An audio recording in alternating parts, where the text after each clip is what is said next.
people watching on closely. Alex, thank you very much indeed. Let me join now. Daniel Lifschitz is here with me, who is the grandson of one of those hostages who's being held, who is part of that list of 33 due to come out, Oded.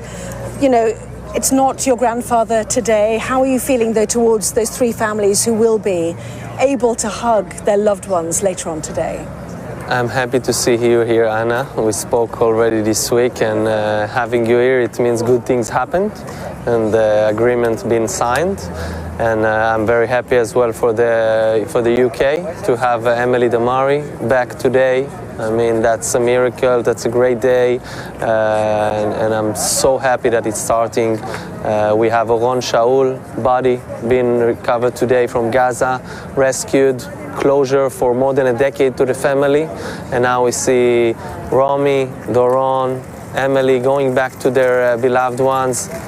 They are my family as well. Each one of them coming back, it's one less stone from my heart and one less stone from my grandmother's heart, because I'm not feeling inside Gaza. I'm feeling in October 7, and I'm feeling that all this part, but my grandmother, she feeling a tunnel in Gaza until they all back. So 4 went down today, 3 hostages back.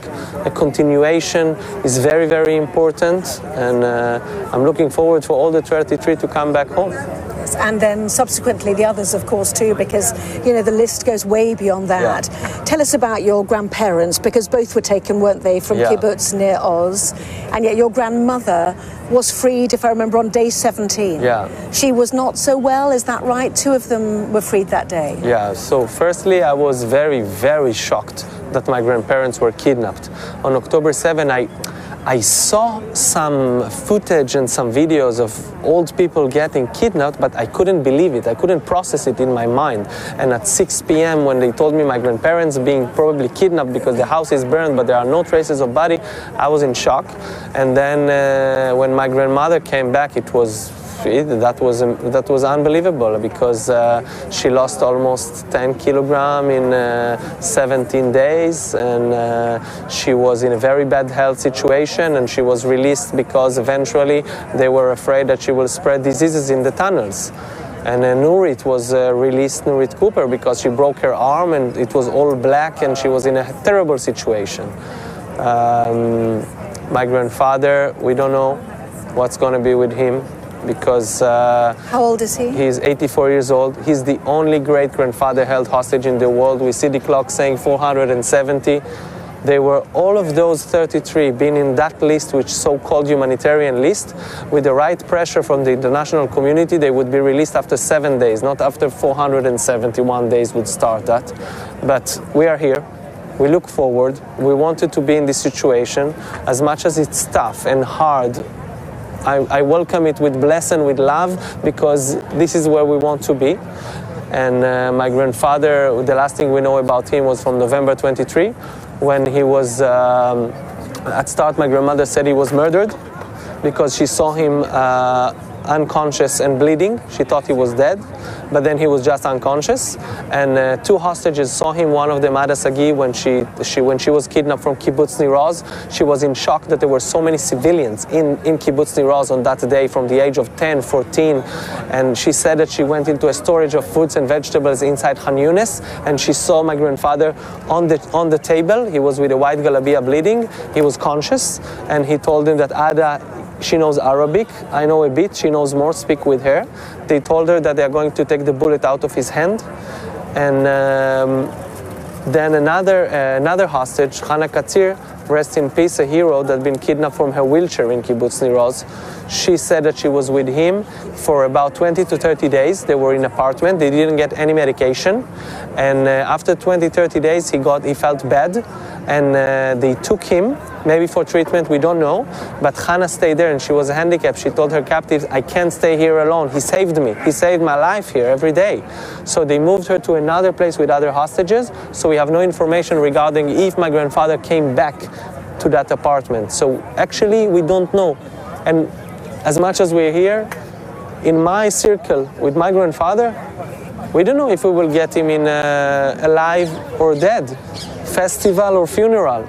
I tell everyone, please help us even to prepare for such a thing. I mean, how you can prepare for it? We get a sense as you speak of families scratching around for any information they can find. Clearly, we don't know the condition of any of the hospitals, how they are physically when they are freed. But you have some sense of the emotional trauma because your grandmother has come out, and certainly I know when people come out of situations like that, it's fight or flight mode, the adrenaline is pumping, the cortisol is pumping, and then the reality sets in. Have you seen that with your grandmother? Was she, did she take a dip after being freed? Yeah, absolutely. When first she said it's only the adrenaline that I could walk outside the tunnel. Because how could I climb 40 meters up and walk kilometers to be freed? So the adrenaline was there. When she came back, she still had a lot of adrenaline. She gave so much information about what's going on inside the tunnels in Gaza to the security services and everywhere to understand the situation of the hostages. And then she still had a lot of power. You saw her in the interview, which physically was a very big mistake because after it, she really collapsed. Her blood pressure really went down and she was really in a bad situation. So as much as when we see the hostages coming back, my recommendation, at least take 24 hours or 36 hours, 48 hours to absorb what happened, because the first sight doesn't mean it's the real one. And we saw it for each one of them. So we really have to take care of their coming back.